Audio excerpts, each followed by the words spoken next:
Hey everyone, and welcome to 121 in Flux. I am Peter, that is Connor, and we talk about movies on this show.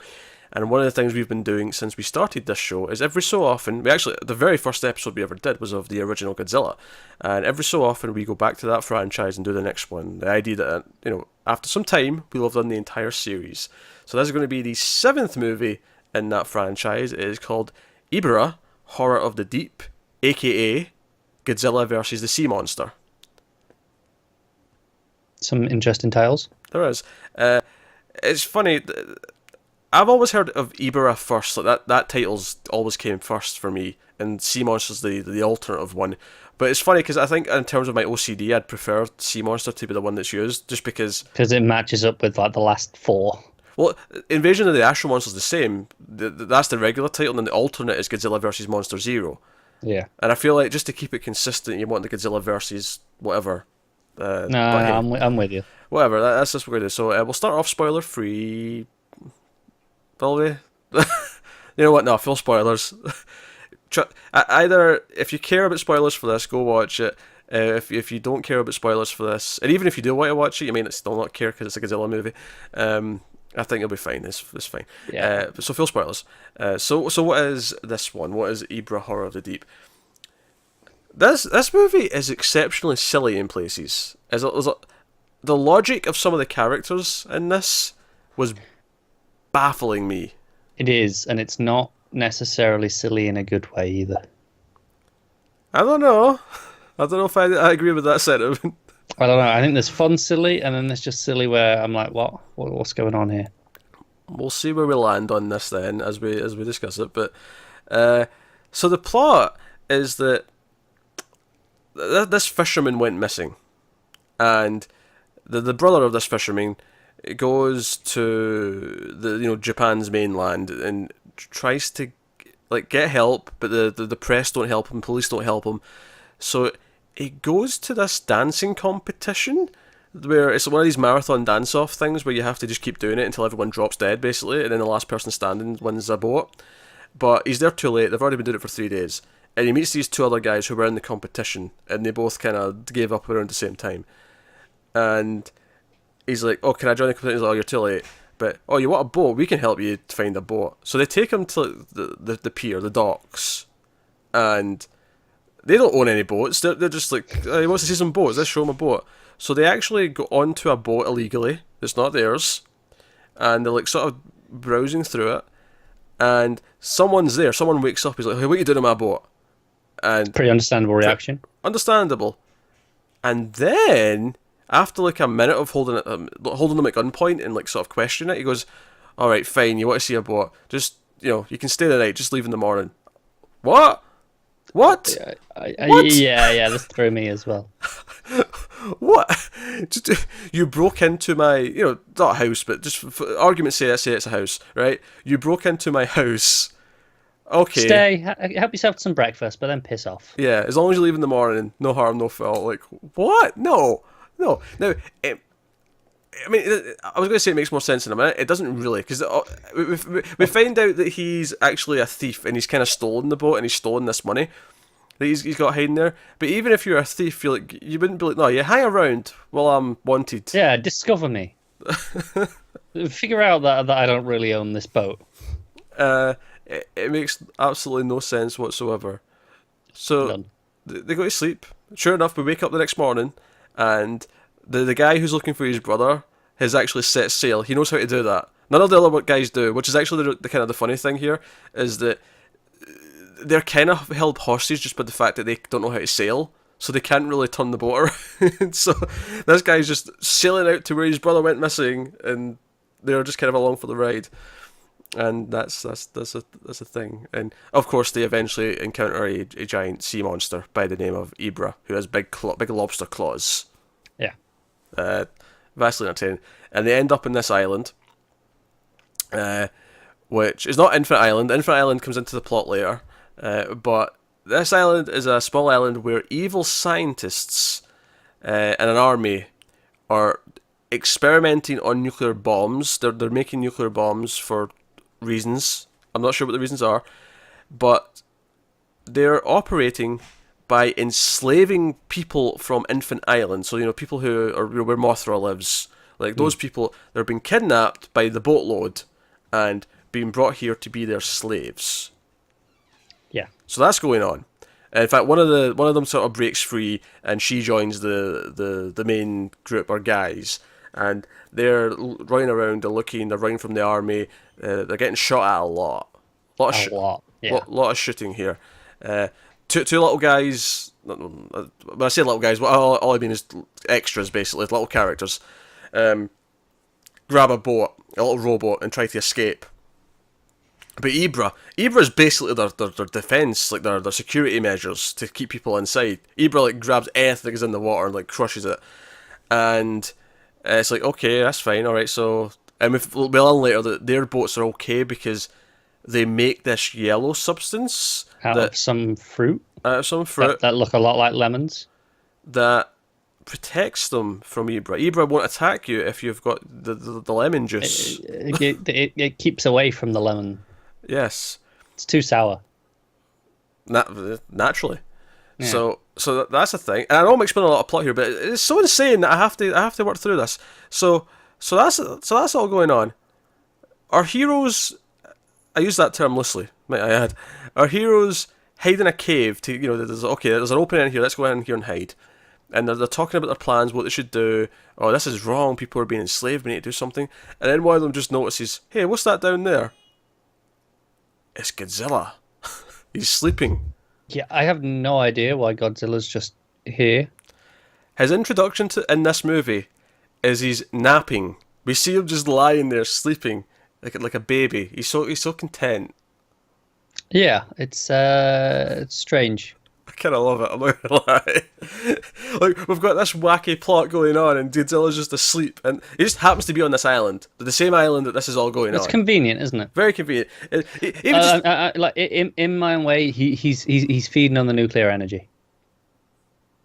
All right, okay, there you go. You've headcanoned it. I've got a headcanon it when it's stupid as shit. That kind of works. That kind of works. So they end up coming up with these plans to try and like sneak around. There's legitimately moments where they've got like a bush in front of them, and they're like moving along with the bush in front of them. It's the ending of Macbeth played as a joke. And shenanigans are happening, all kind of weird things. They end up inside the laboratories and realise that there's nuclear, weapons and stuff. They accidentally break into the nuclear reactor. They accidentally break into and then they're like crawling around to get caught, and then they go running. They're in like a storage room at one point, and they find like smoke bombs. And you know what? They're lucky those were just smoke bombs, because as soon as they picked them up, that looks like a grenade. Like like one of those, like one that you might throw a distance. It's like, almost like a the old stick ones. Yeah, the old stick ones. And he actually just presses it and throws it. And I'm like, well, you're lucky that's just smoke, because if that was like a proper frag grenade, you'd be dead, or at the very least you would have alerted the guards to your presence. Yeah, you're taking a chunk out of that wall. At the very least. Also, I love that there's no mics in here, but later on there's like a little hidden mic in one of the trees to catch them speaking. Yeah. Shenanigans. Also, whilst they're in the storage room, there's a little really, really sexist moment where the woman who like sort of escaped from the boat like picks up some copper wire and puts it around her neck like a necklace. And one of the guys goes, "Hey, we don't have time. This is not shopping. Let's go." And of course, this is also just kind of forced, because later on they kind of happen to need that. Copper wire becomes important to the plot later on. Yes, along with a sword. Along with this. We haven't even mentioned the sword. Oh, that's right, yeah. When they first land on the island, one of the guys picks up this machete thing, right? And he's like, "Machete? Must be cannibals." What? What does a machete mean cannibals? Oh, this guy watched too many movies. This is. I think Jason Voorhees. I think a serial killer. Look. Well, you do now. Clearly, they didn't in the 60s. Okay, true. Yeah, it's pre-Jason. I'll give you that. But cannibals is a bit of a stretch to jump to. So anyway, they ended up they get separated. One like. That's right. I almost forgot about this. The guy looking for his brother gets tied to like a hot air balloon, and like carried off. And as he's flying away, the woman says, "Oh, hopefully he reaches Infant Island." And I'm like, he's not driving it. It's just flying away in any direction. How could he possibly end up at the exact place where his brother ended up seeking refuge? Sure enough, Convenient, wouldn't it? 2 scenes later, he lands in Infant Island, and his brother's there. And then they decide, oh, we want to be heroes and save all the slaves. And we'll do some praying to Mothra. Praying to Mothra, of course. So they get in a boat back to the Devil Island, or whatever it's called, to help. And we come back, and our characters have got all these insane ideas. Namely, it's like, okay, we want to wake up Godzilla, right? We want to wake up Godzilla. And their plan is to strike him with lightning. And our pilot, when they said this, they're like, I was really confused. They're like, yeah, we'll get him with lightning. They put the sword in, and like, it's to be a little lightning rod. I'm like, of course you'd be confused, because the skies are clear. It's a bright sunny day. Right, I was like, well, hang on, lightning. This would be very convenient. It's a lovely day out. This is the thing. Even when it's like bad weather, like lightning's not that common. Like, I mean, it's common and it's not a rare thing, but it doesn't happen all the time. It's one thing saying, oh, we're in the middle of a thunderstorm, let's use lightning. That makes sense. It's one thing when you're Back to the Future and you have hindsight, oh, lightning's going to happen then, let's use that lightning. This is just, oh, let's use lightning, even though the weather does not indicate any lightning's going to happen. So they stick this machete on the top of the mountain with the copper wire coming down to Godzilla to shock him. Sure enough, within a couple of hours... No. To be fair, I think it's a few days. Is it a few days? Okay. I think they say, oh, it's been days and no lightning yet. I'm like, well, of course not. You're just hoping for lightning, you stupid shits. I kind of love this movie, I'm not going to lie. I was cracking up at all this absurdity. I'm torn. I appreciate the insanity, and that's fun. But at the same time, it's very disappointing as a Godzilla movie. We haven't even got to the Godzilla insanity yet, but at least so far, the humans are just being absolute nut jobs. It's fun, but it's definitely not a good movie. And it's not a good movie. No, it's not. But Ebirah, when he picks up boats and stuff, it's like a little toy boat in his claws, and he just like smash, and he. Yeah, I'm not gonna lie. The boat models are some of the worst models that this series has had. What really cracked me up, actually, there was one particular boat model. You could see like the little toys for the people, and like, one of them was designed to move a little bit as if he was trying to steal the boat, and it was just really funny because he just kept moving his arms up and down like that. Yeah, it was awkward. Very bad. But they wake up Ebirah. No, Godzilla, rather. Not Ebirah. Ebirah's awake. Yeah. Ebirah's in the water, he's fine. They wake up Godzilla. Godzilla gets up and he's like, two woke me up. I was all comfortable. And he comes out stormy. And he ends up fighting Ebirah at the shore. And they play catch with big rocks. This is why I say this movie is extremely disappointing. Because this is kind of the main fight. Oh no, there's one later on underwater which is pretty badass, but... Alright, a lot of the times the introductory fight is the main, and then the typically... in the structure we've had, this is the main fight, and then the one at the end is typically that's the resolution. They end up throwing a rock back to each other, and they kind of do different things. Like at one point, it's kind of like baseball, where one of them hits it away. Yeah, so Godzilla picks up the rock and throws it, and Ebirah just smacks them away with his claws.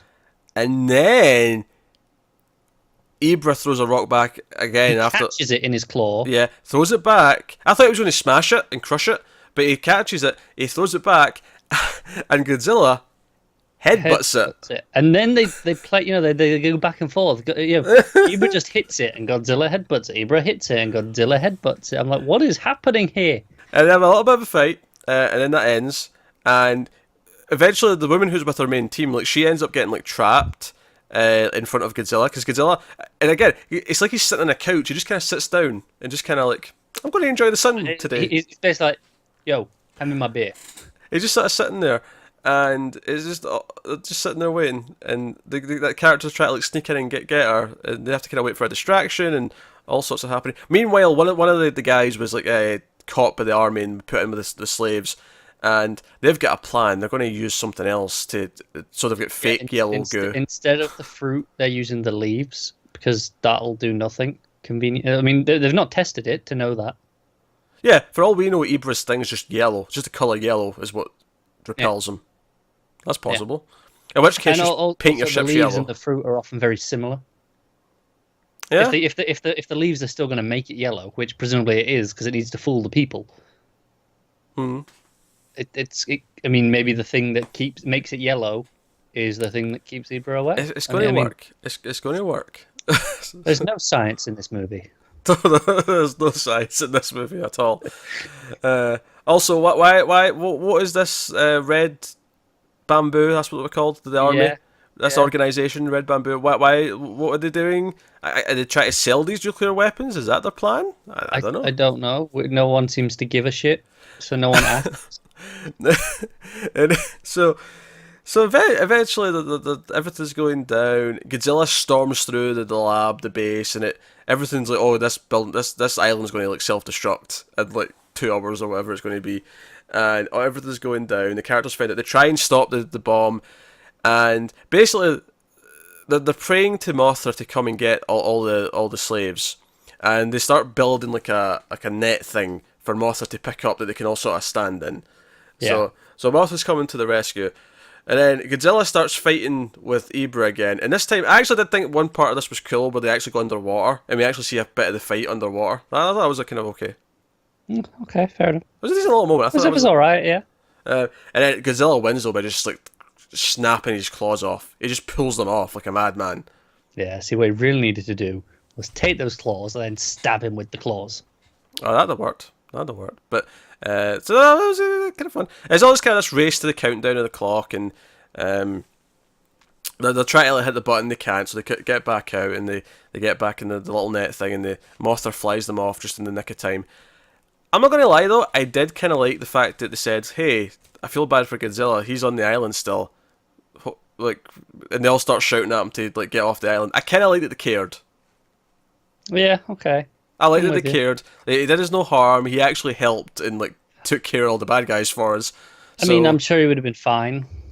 Because he's Godzilla, yeah. But and you know, like nuclear activity is what woke him in the first place. That I thought that was kind of pretty common knowledge in the first film. Like, it was pretty widely publicized in the news. So don't bring logic to this.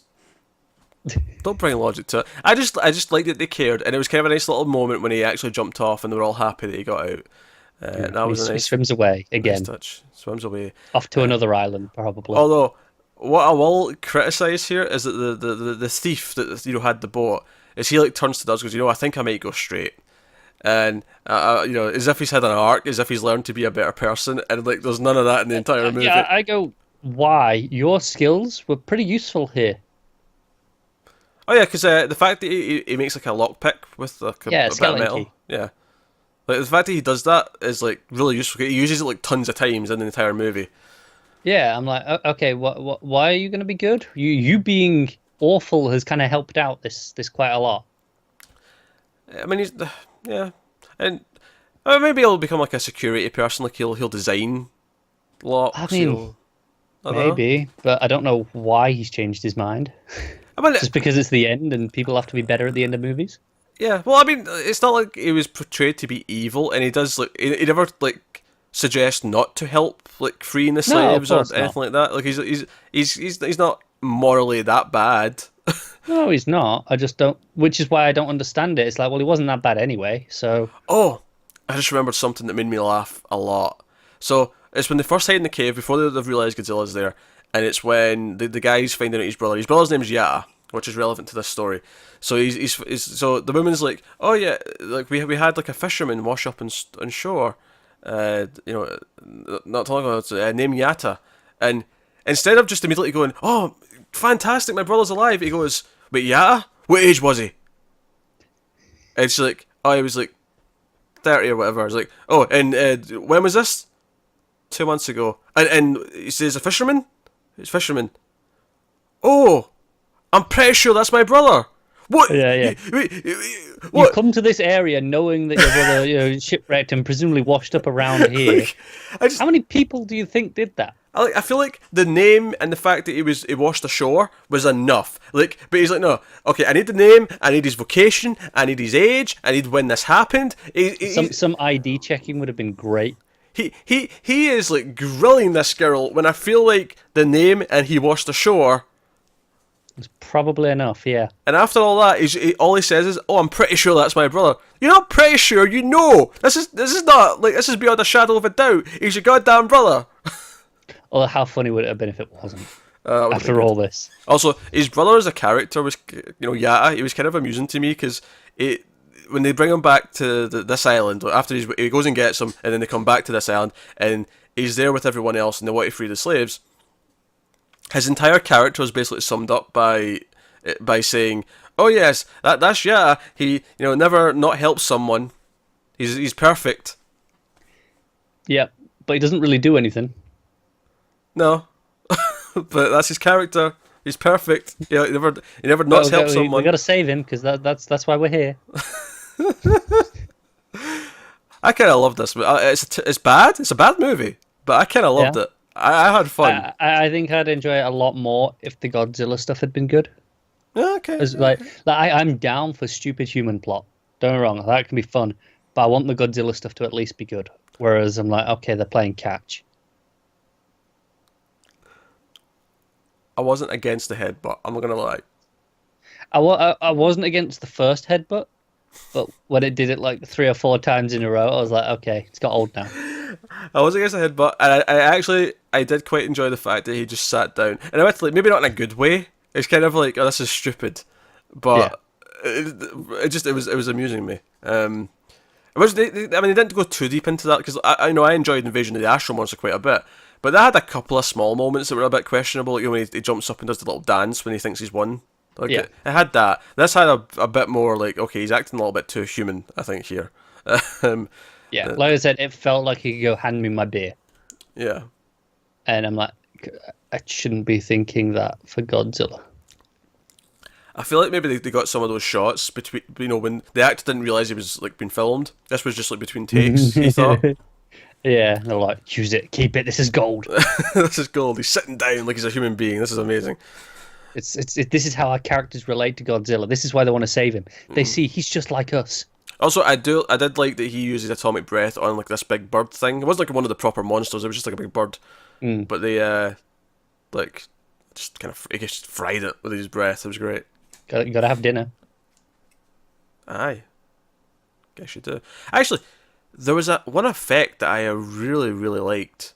Because the effects typically in this were pretty bad, but there was one. It was an explosion.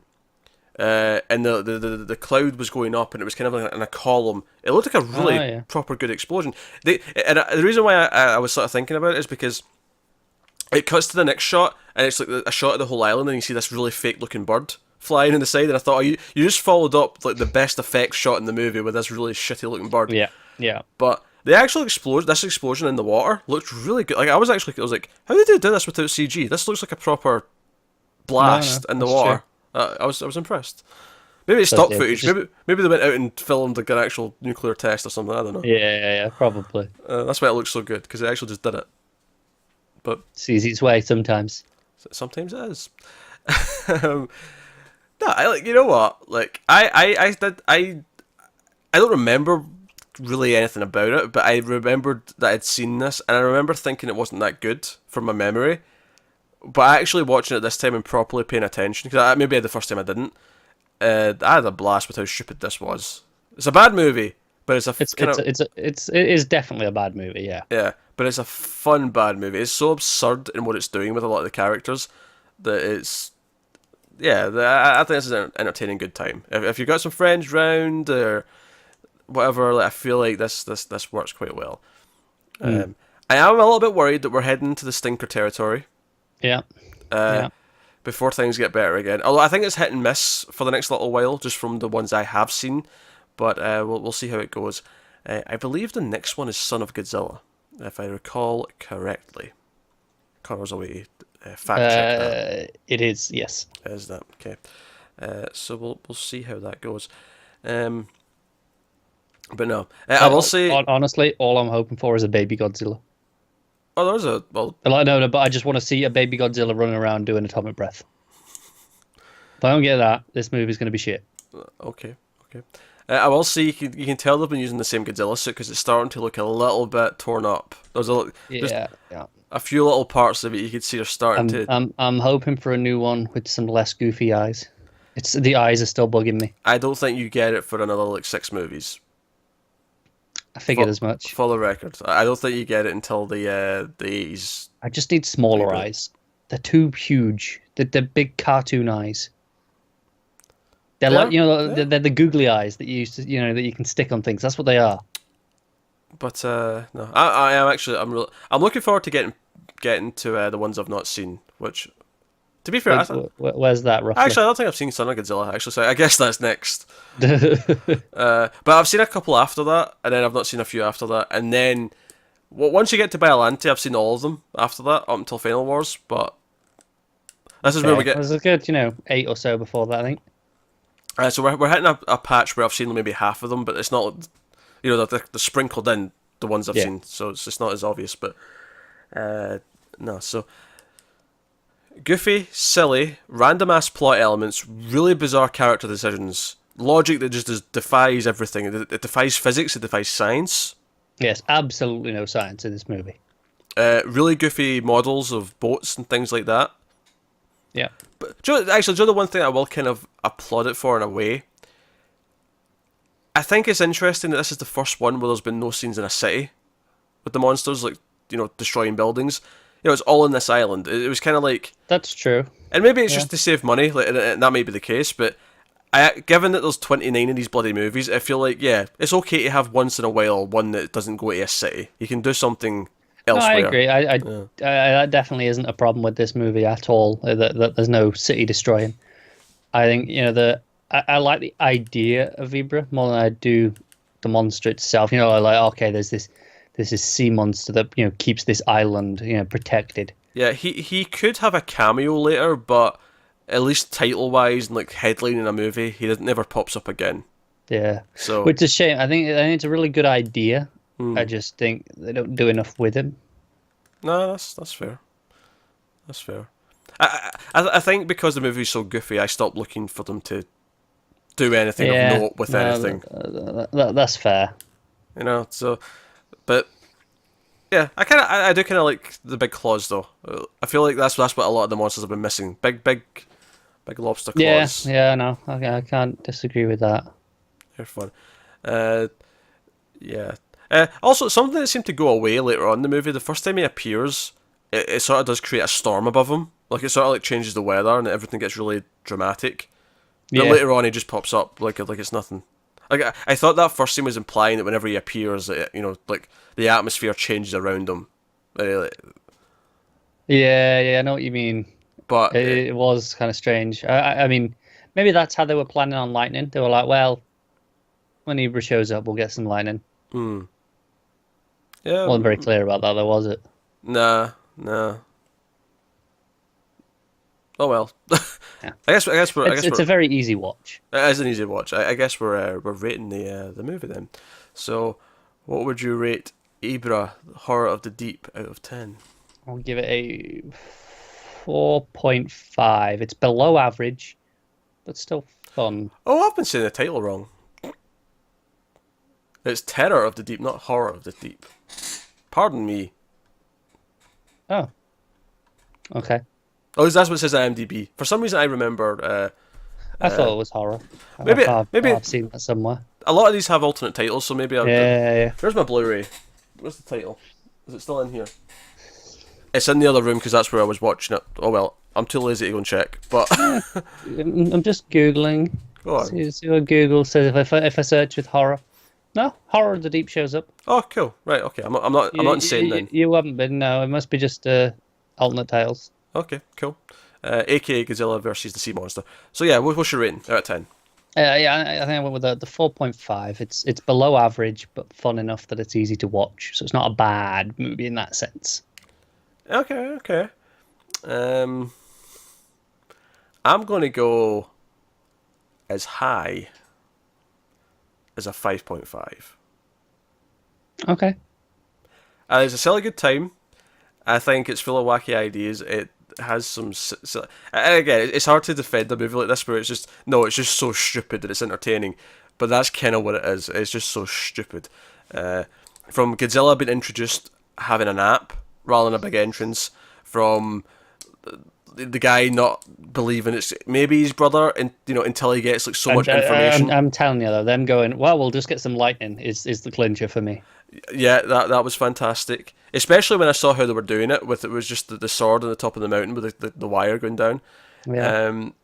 Just insane stuff. And it's funny. I feel like this is a weird review in the sense that we like to typically talk about quality, but we analyse and sort of talk about the themes, talk about what's going on in the story. No, this is a one where we just basically regurgitated the plot and talked about how insane it was, because that's what the movie is. There's nothing to analyse. It's just insanity. It is. I don't know who had this idea and how they thought this is a good idea. Like how this made sense. Well, Jun Fukuda directed it, so I'll place at least part of the blame on him. Although Shinichi Sekizawa, damn it, I was doing so well with that first name, Sekizawa, he wrote it. So maybe he's to blame for the insanity. Maybe both Jun and Shinichi, both of them. You have to blame. Yeah. Stop doing stupid things like lightning rods when there's no lightning. And no, keep doing that. Like, I'd rather have a movie this stupid and enjoy it than some of the blander ones that we might get later. I mean, sure, but I'd rather just a better movie. Oh, well, yeah. I hope for the best. We got 29 of these. They can't all be gold. I mean, they could if they tried. Can't all be more gold. than this. Hey, this was no. You have to. This is clearly a lack of trying on this one. It's like, that'll do. Yeah, fine, whatever. Well, from the studio's perspective, because they probably spent less money on it, but I feel like maybe the director and the writer maybe did care, like, because there's a genuine quality to it, which you only get if the director doesn't know that he's making a bad movie. I think the script writer must have known to some degree. It was like, yeah, that doesn't make sense, but I don't care. That'll do. Because I feel like it does just leap from thing to thing so often that it kind of feels phoned in that sense. I don't know. I don't know why you're thinking he doesn't care, rather than it's just downright incompetence. I don't know. I feel like I'm giving him the benefit of the doubt that he must be better than this. He's either better than this and he's been willfully negligent, or he is just this bad. And I feel like obviously both have negative qualities to them. Yeah. But I'm more inclined to think he's just an idiot. That's fair. I think I'm trying to give him the benefit of the doubt, going, maybe he's better than this normally. He just didn't care on this one. I don't know if it's the benefit of the doubt when you're accusing him of being like, oh, that'll do, I don't care about my work. No, on this one was a paycheck. It's fine. Okay. Alright, well, I guess that wraps up 121 in Flux for this episode. We'll be back with the next Godzilla movie sometime in a month or so, give or take. But we'll be back next week with another episode, maybe something interesting. In fact, if the schedule is correct, if I remember it right, we have another foreign film next week, but not Japan. Different part of the world. Very different.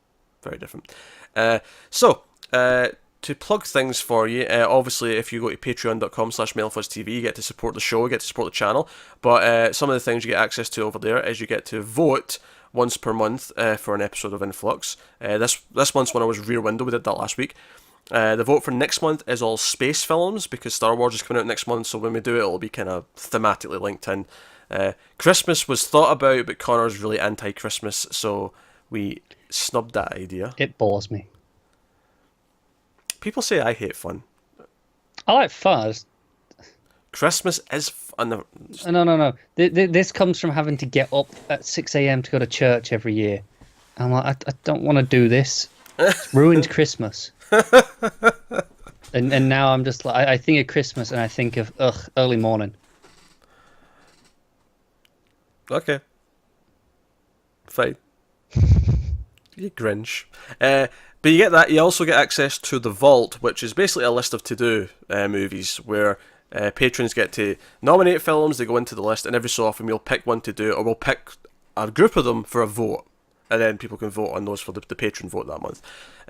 So we will be doing one of those sometime next month, for sure. We're going to make a point of doing one, but you can news to me. Yeah, well, yeah. I say what we're doing, and Connor does it. It's just that's how this works. For a lot of it, that's sadly true. He picks his battles. He knows he gets 1 or 2 victories every so often.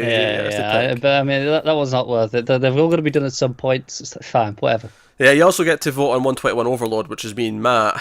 And this month, he lost his battle on that one. I did lose my battle on that one because Matt's pick. Because the way that one works is me and Matt pick a movie we love, and sometimes we'll intentionally pick one that we know the other person hates, and the patrons vote between the two. And unfortunately, my pick lost this month, and I have to watch La La Land soon. If you know Peter at all, you will know how satisfying that is to everyone else to know that he has to watch that. I hate you so much. So, yeah, so you can check out all that stuff. The vault list will be publicly viewable. I'll probably put a link in the description, actually, so anyone can go check and see what that list looks like at any given time. But yeah, so that's where those come from, though. They come from patrons. But yeah, so that's all the plugging, all that stuff. Obviously, just in terms of videos to go watch, we did a Justice League review earlier this week. Us two and Matt got together. We're big DC fans. We talked for 2 hours on that movie. So we talked longer than the movie.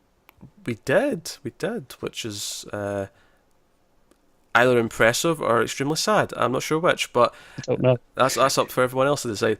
So check that out.